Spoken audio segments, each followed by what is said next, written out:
I'm getting ahead of myself and I forgot to introduce somebody. How many people have issues with bears? Okay. I have someone you guys need to talk to, Dennis. See this guy right here, Ryan? Is it Dinehart? Did I get Dinehart? He's from the USDA. And the wildlife USDA Wildlife Services. USDA Wildlife Services, get his card. They are doing a major amount of work helping with bear fences. Okay? He'll be around. He'll be also at the spring conference, and he'll give him more room. We'll give him a table too. But he just called me this week, and I said, "Sure, you can come. This is great news." Okay, getting back to Cecilia. So Cecilia is she is also the historian for MBA, and I am a history freak, and so we bonded on a couple levels. The other level that we bonded on is she's very much into bee venom therapy, and I'm totally into bee venom therapy. She collects the bee venom on the plates, so you don't have to do the injections. So, and her knowledge is so much. She can explain things that I know. She is very good, an intelligent speaker. So I'm very happy to. All right, I'm going to try to multitask. So, good morning, still morning. I am the historian, and I don't have a QR code. I have books. If any of you is interested, this book, it includes a lot of the materials that I'm going to be referring to. It's a little over 120 years old. And then Rich brought one of the domestic beekeepers. This one's 1917. So there are some great materials to look at if you're interested. So my story is about the way beekeepers following World War I who had been greatly disabled were using beekeeping for rehabilitation and reintegration, both socially and economically. And the reason it's so interesting to me is, for us, it's almost normative now that beekeeping, of course, is a way that you can help combat veterans, perhaps with PTSD, but in any sort of agri-therapeutic way, we just assume, perhaps this has always been, that these are really new programs that sprung up around 1920,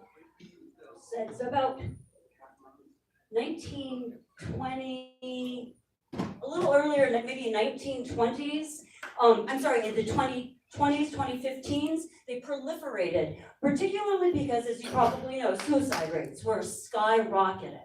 And so there was a rush to find agri-therapeutical ways that we could help beekeepers who were struggling with PTSD and depression and who had TBIs. And as a historian, I remember reading about some of the early programs, again, the origins of agri-therapy and what we consider now occupational therapy, which didn't exist until this time, in the 1970s, where they were trying to help soldiers, disabled soldiers, transition from their wartime careers to civilian life, which was still largely agricultural at the time. As you may know, and I have to move around so I can see what I'm referring to, World War I was unlike any war we'd ever been in before. And the sheer scale of the disability and the mutilation that came from the modern weapons that the soldiers endured in trench warfare was just on a scale that the government was not prepared for. When World War I ended, 1918, 4.6 million men returned from the United States to the United States, 2024 with permanent physical, mental, or both injuries. Lots of amputees, lots of psychological injuries. And at the time, we had the Civil War Lifetime Pension Program. Basically, soldiers who had been disabled in the Civil War were guaranteed a lifetime pension, and that was it. Just go back to your community, go back to your family. There was really no expectation of reciprocity in any direction. So the government was looking at an economic and a social crisis. And remember, most of these men were very young. They were in their prime, in their late teens, early 20s. So what to do? There is no program available. Can you imagine being at this meeting? This was who was invited. The Surgeons General of the Army, the Navy, the Public Health Service of the Bureau of War Risk Insurance, the Bureau of Education, the new Federal Board of Vocational Education, the Department of Labor, the Federal Compensation Commission, the Council of National Defense, the Department of Civilian Relief, and the American Red Cross, the Red Cross Institute for Crippled and Disabled Men, the American Federation of Labor, the United States Chamber of Commerce, and the National Association of Manufacturers. That says crisis to me. They had no idea what to do. Kind of astonishingly, they did come up with a solution, and it became the 1918 Vocational Rehabilitation Act.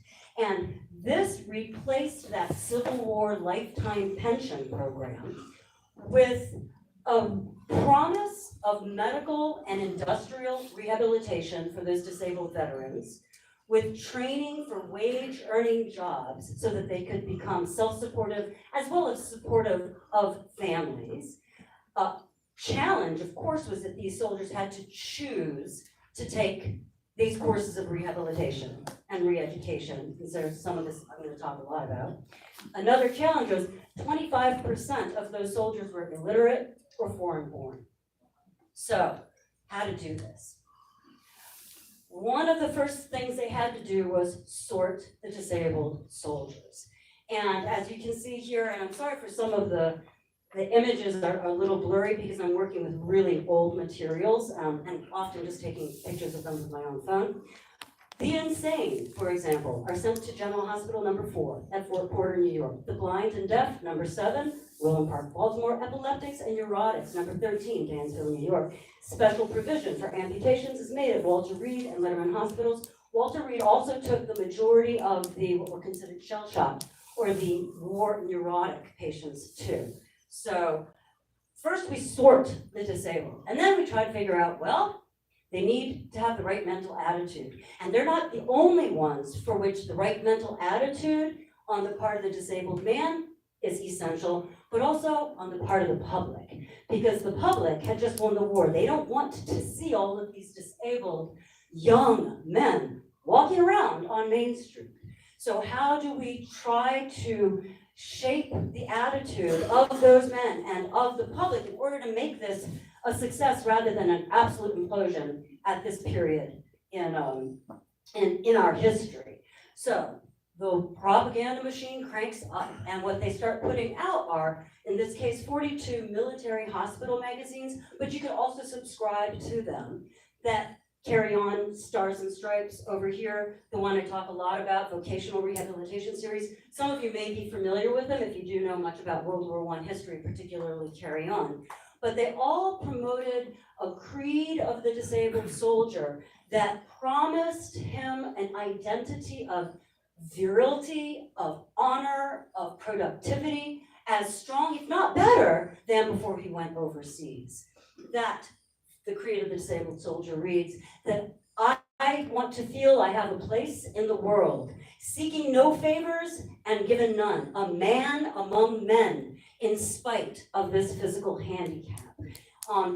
You can look at propaganda in lots of ways. In some ways, this is really upbeat, energetic. We are in a crisis. We need to support these men. Other people think this is brainwashing beyond belief.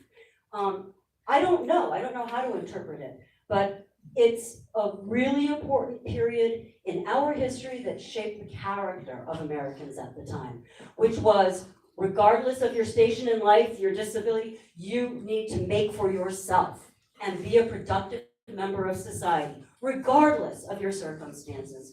And this was also the right mental attitude that you wanted family members to have. As you can see, Facing the Future, this was the campaign by the Red Cross. See that your man takes it. So to really make sure that disabled soldiers don't just fall onto become burdens for their family. So it was a cooperative effort on the part of the public and the disabled soldiers. Carry On is probably one of the best magazines, and you can see what it's doing with those foreign and illiterate soldiers. Tons of cartoons, tons of stories that are written in ways that are highly accessible. This is one, the two parts of the page, standing by each other for you And then Uncle Sam will not desert the man who didn't desert him. And you can see for you, physical reconstruction, honorable discharge, vocational training, a good job. You can just read the cartoons and get a full history of this culture at this time and the heroic efforts that were going in to try to support these soldiers. Tons of stories in these magazines, inspirational stories. For example, this man who had lost both his legs, his left arm, and fingers on his right hand. I mean, you really have to find somebody who's really disabled. He came up with a phrase that became really popular about what is a man's worth?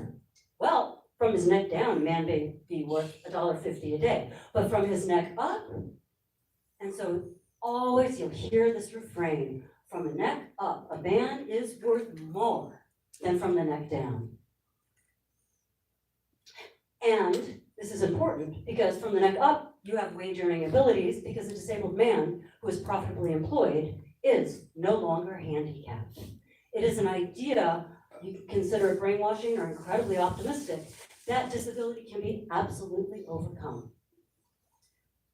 These are, if you ever want to go to the Library of Congress site, there's wonderful, this is the Red Cross campaign, wonderful photographs. This soldier is from Walter Reed.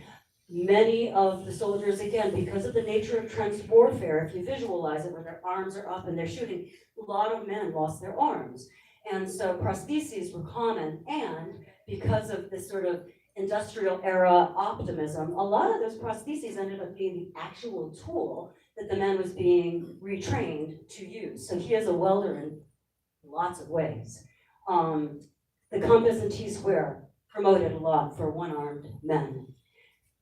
What became more and more clear, though, as a problem was that while there were all of these veterans with these clear visible disabilities, there were increasingly more and more veterans seeking help or support or falling through the cracks because of psychological disabilities. The terminology is a little loose at the time.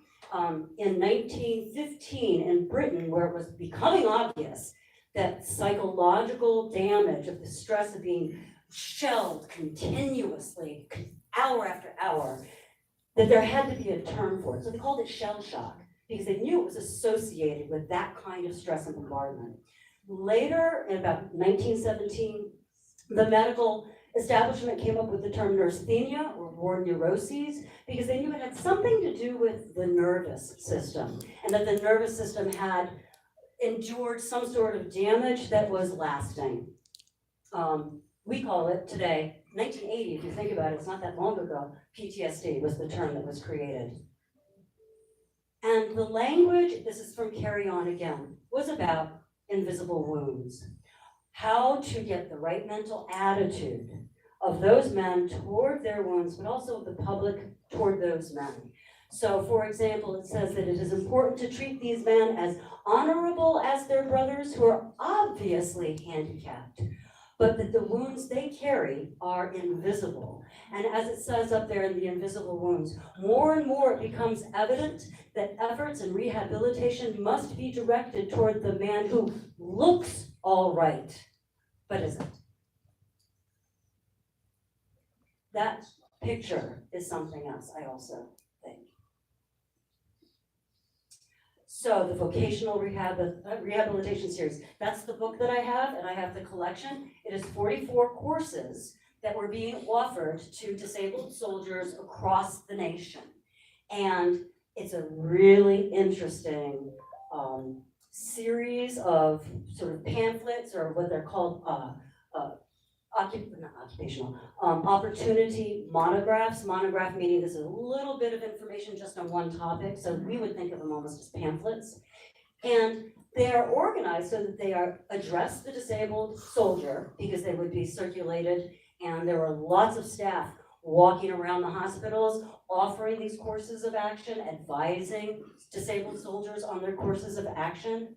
But they also have question and answer throughout them, going over the top into civil life. What you'll notice immediately is that the language is military. To go over the top, to be a hero, to charge without fear and courage towards the challenge. Well, we're taking the language and we're trying to translate into civilian life. Just like they were trying to translate that culture and those skills that a soldier had developed in theater into civilian life. Going over the top into civilian life. Why do I want to go over the top into civil life? Because I am a soldier of the best country in the world. I am deeply interested to learn how I can make the most of myself now that I am returning to civil life. And then again, question after question after question. Into what kinds of positions do fellows go whose countries are helping them go over the top in such fine style? And the next section of the book is a direct graph that shows you the army occupation that you followed and the kindred occupation that you can follow in civil life. It's interesting, for example, if you were an airplane cloth worker, it shows that you can do all sorts of work with tailor, cloth maker, working on automobiles and cloth in the automobiles. There's nothing in there, by the way, army occupation, that has beekeeper on the right side. Beekeepers were still struggling to be recognized as an industry at the time, and that's a big part of this story.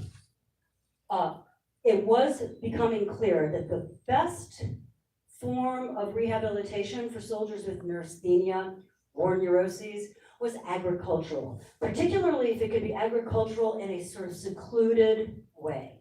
Gardening was the number one for shell-shocked patients. Agriculture was seen as therapeutic and economic reintegration. And in some ways, if you think of that image of the man with the prostheses that is the welding tool, this, on the other hand, would offer nature as the form of the tool, whereas the horror of the mechanized industrial war that soldier had just been through is what hurt him. So perhaps sending those soldiers into industrial occupations wasn't a good idea. They started to figure that out. And this is where selfish, not selfish, three very great beekeepers, I'm sure you'll recognize their names, stepped in to galvanize the American beekeeping community across the nation to get behind these soldiers. ABJ, American Bee Journal, BC, Bee Culture, and Gleanings of Bee Culture at the time, and the USDA Bureau of Entomology. We have Dedant, C.P. Dedant, the son of Charles, E.R. Root, the son of Amos Root, and then E.F. Phillips, who was very good friends with them both, but tight, lifelong friend of Root. So, as early as 1917, the American Bee Journal and Gleanings started advocating for this form of therapeutic and economic reintegration, beekeeping. Dedant writes, why can't we have apiaries established in some of our soldiers' homes, like he sees in Sicily? Remember, C.P. Dedant was 1 foot in France and 1 foot in America. So he was going back and forth, back and forth, and back and forth, writing about what he saw overseas. E.F. Phillips is probably the most important character in this story because he saw an opportunity with the war to get the recognition for beekeeping as an industry that it deserved and that it needed. So he worked, by the way, you know A.J. Cook and how much I love him and how important he is to MBA. I mean, E.F. Phillips was at MBA conferences, working with these folks, working with the Roots, working with the Johns. So these are all people who are tightly integrated and collaborating very smartly. He wanted to make sure that commercial beekeeping and honey production were treated as an issue of national security. Camille Pierre Dedant, as I mentioned, son of Charles Dedant, he was also president of the National Beekeepers Association, which is a really interesting story in itself. But like I said, he maintained relations with Europe, just like his father had. So he was part American beekeeper, part European, particularly France and Belgian beekeeper. And then we have, this by the way is from our archives, I love this photograph of E.R. Root, and he was the editor of ABJ. So we have the editor of, Gleanings, Bee Culture. He was the editor of Bee Culture, and Dedant was the editor of ABJ. So they started pushing stories because they were the editors. What E.F. Phillips said was that beekeeping could be changed by taking advantage of the conditions brought about by the war and become an industry.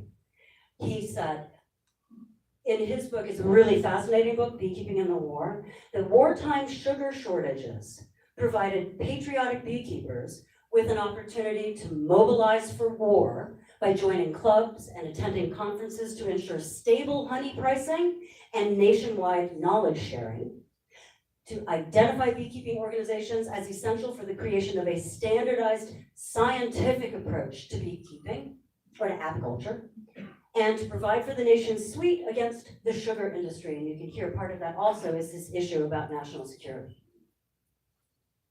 He went on to develop one-week beekeeping schools that were held across the nation, particularly on agricultural campuses of land-grant universities and in military hospitals like Walter Reed. And of course, these stories, which he would write, took front page in Gleanings and ABJ. So he could talk about his experience with the boys, as they say, from Walter Reed General Hospital, training at the new bee culture laboratory in Somerset, Maryland, 1919. And what he says, that circle that I had, the text reads, "We don't need more new beekeepers. We need to make better beekeepers of those now in the work. It is our patriotic duty to honor their sacrifices. We must offer training in commercial apiculture for any interested veterans. If we can make their lives better and happier by helping them get a start in commercial beekeeping, there should be nothing but the best cooperation from the commercial beekeepers of the country." I think if you can hear the pressure there. Again, article after article would show up in Bee Culture and ABJ. Astonishing photography that was carried. This is again with E.F. Phillips, and this is Walter Reed, one of his first short courses, 1919.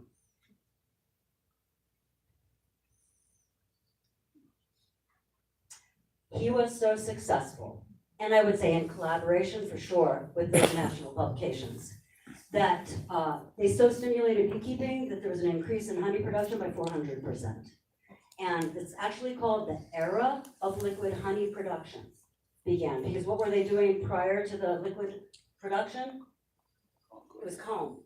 It was comb, exactly. A very different, very slow, very non-industrialized approach to putting out honey. Partly it was because there was concern about fraud with honey and how easy it was to adulterate liquid honey. But then A.J. Cook went and proved it's just as easy to adulterate the honey in the comb. So, one of the things Camille Dedant did, really notable, is he created a campaign called the Are We Good Samaritans, where he would put out articles about beekeeping overseas and then encourage Americans to donate equipment and bees to the people in France and Belgium particularly who had lost everything in the war.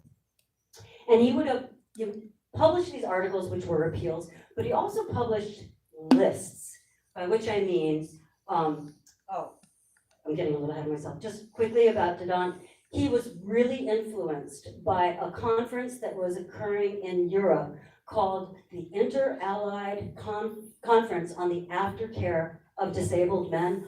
All the European nations were part of this, and because it was on disability, they fought hard to allow the Germans to participate in this. It's a very interesting story.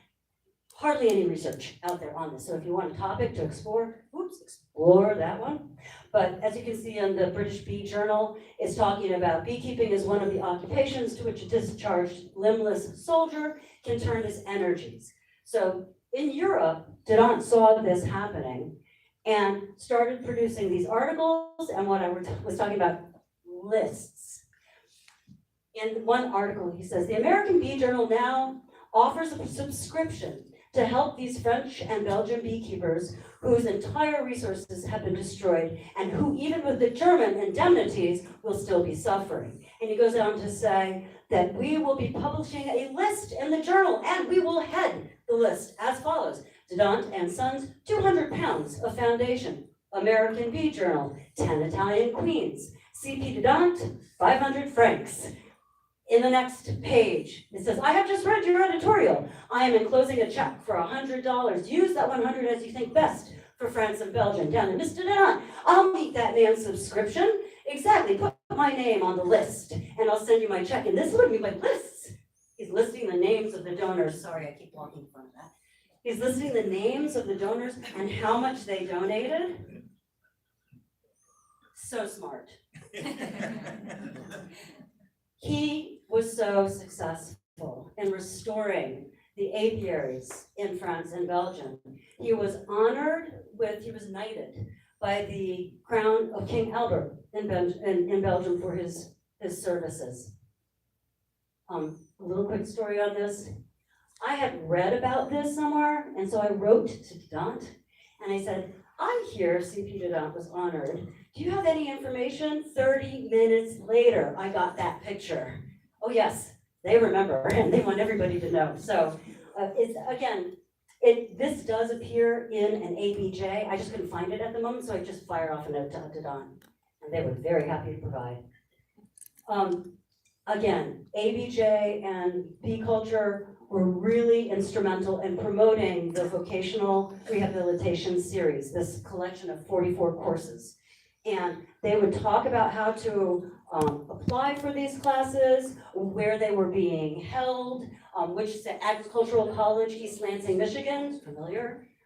University of Minnesota, by the way, that's where I got my BA. And University of Minnesota was one of the ones that held most of these classes, not because it's in their literature, but it's in the budget lines and the reports I'm reading. So you know they were giving money when you see the lines of the budget. And tons of stories about beekeepers who had overcome an injury and have found solace and economic salvation in beekeeping. This is the pamphlet if you're interested in looking at it, and what I just want to point out is the way it's written. Again, so much of this is to be interpreted. As you can see, who's in there? Phillips, Dedant, Root. So they're all influencing the writing of this. And I just put like a little honeycomb structure around the face of C.P. Dedant here and then E.F. Phillips there. They're everywhere. This is what it looks like. It is an instructional manual. It's like a how-to.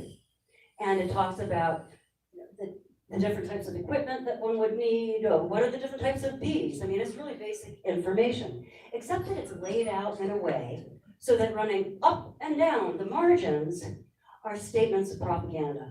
And if you look at it really carefully, you see the exact same statements that are in Carry On, are earlier in some of the earlier chapters where they're addressing the beekeeper or addressing the beekeeper's disabled soldier or the disabled soldier's family. So these strips are like refrains.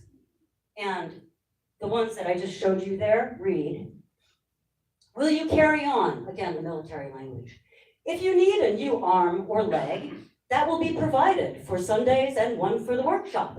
You can come play the game with it as well as the one you left over there, and it won't hurt when you pound your thumb or get it broken.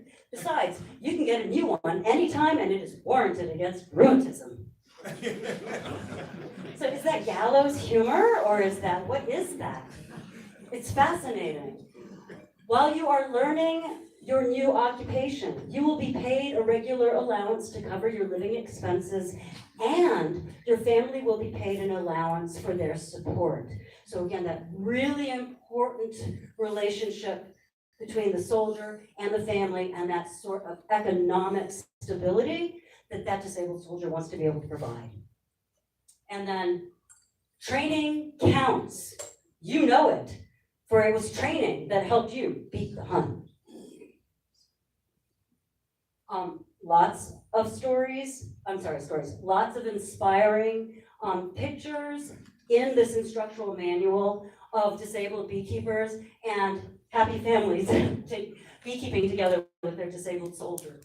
So it also provides really important information. Obviously, where are the courses being held? And again, I'm circling, University of Minnesota is there at the top, but I'm looking at the College of Agriculture. Actually, it's called Agricultural College at the time in East Lansing. And then it gives other short schools that are being offered, and then the literature. And then as some encouragement, this is where the beekeeping colonies currently are. Where can you envision yourself? Some of the most beautiful photographs saved are at Ames, Iowa. They really took their archives seriously when it came to the training of beekeeping, which is unfortunately, I'm not finding that at a lot of universities. So it brings us back to where we started. The roots of these sorts of programs really do run into World War I and the beekeeping community's determination to support those soldiers, but also to be taken seriously as an industry. Jim, too, today calls us an orphan industry, and it's a problem. I see programs like this doing the work to do that same form of promotion, but I don't think they even realize it. I met my husband, who was taking one of those, through a rehabilitation program, and we actually work with Hives for Heroes, which is a national organization, and we have our own little organization, Bee Warriors, that supports hands-on training for disabled soldiers. But if you feel like watching something really short, it's an 8-minute clip. It's a really good, award-winning, as you can see, documentary on a Green Beret who had turned to beekeeping very, very close to suicide when he found it, and why it is that beekeeping has been able to let him live his life with some modicum of peace. So we know it's all about bees. So I hope I am under time because you have no idea. This was like 170 slides when I started. So I don't know if I have any time, but if you have questions, I'm happy to take them, or you're welcome to look at these materials. They're really fascinating. Thank you. Enjoy the rest of the conference.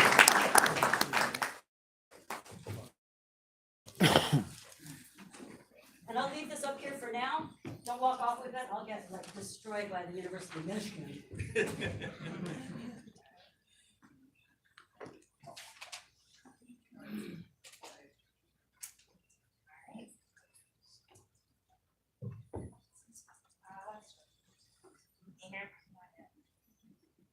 Can you hear me okay? Great.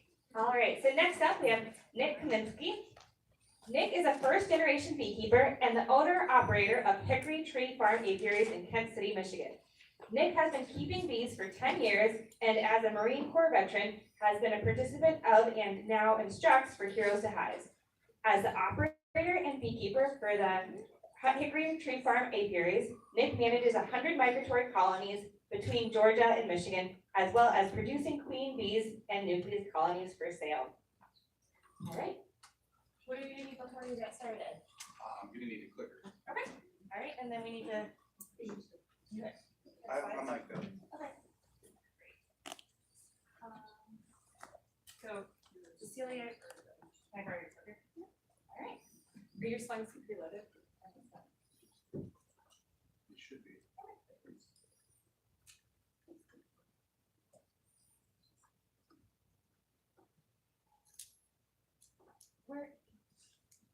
Where you're there on here? You guys already put the slides in? Do we need, where are your slides? Gentleman Rich took care of it. Oh, okay, all right. Where's, Oh, that's dangerous. great. This is your get to know your neighbor time. That's right. We're not from here.